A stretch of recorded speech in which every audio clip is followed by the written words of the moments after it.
ফেরেশতা বলে মওলা বঙ্গোপসাগরে এত পানি, তোমার এগুলোর দিকে নজর নাই?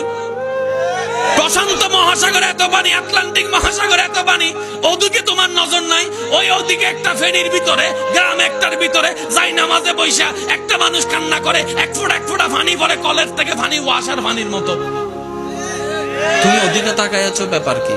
রব বলে যে যা, ওর পানি চোখ থেকে পড়ার আগে একটা সবুজ বাটি লইয়া পানি সবগুলো সংরক্ষণ কর, পানিগুলাকে নষ্ট হতে দিস না। সুবহানাল্লাহ।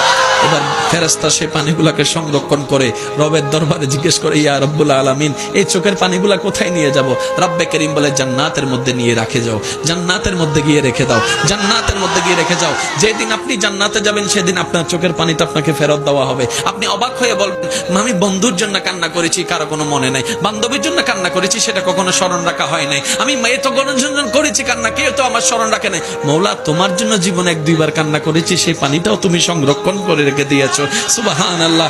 রব্বে করিম বলে, বান্দারে তুই এটা আমার নবীর প্রেম নিয়ে আমার ভয়ে তুই কান্না করেছিস, এই পানি পিতা যেতে দিব না। কেমন পাওয়ার জানিস রে বান্দা? এই 1 ফোঁটা আশিকের চোখের পানি যদি জাহান্নামের আগুনের মধ্যে দেওয়া হয়, ওই জাহান্নামের আগুন পর্যন্ত এই পানির সামনে নিভে যেতে বাধ্য হয়ে যাবে।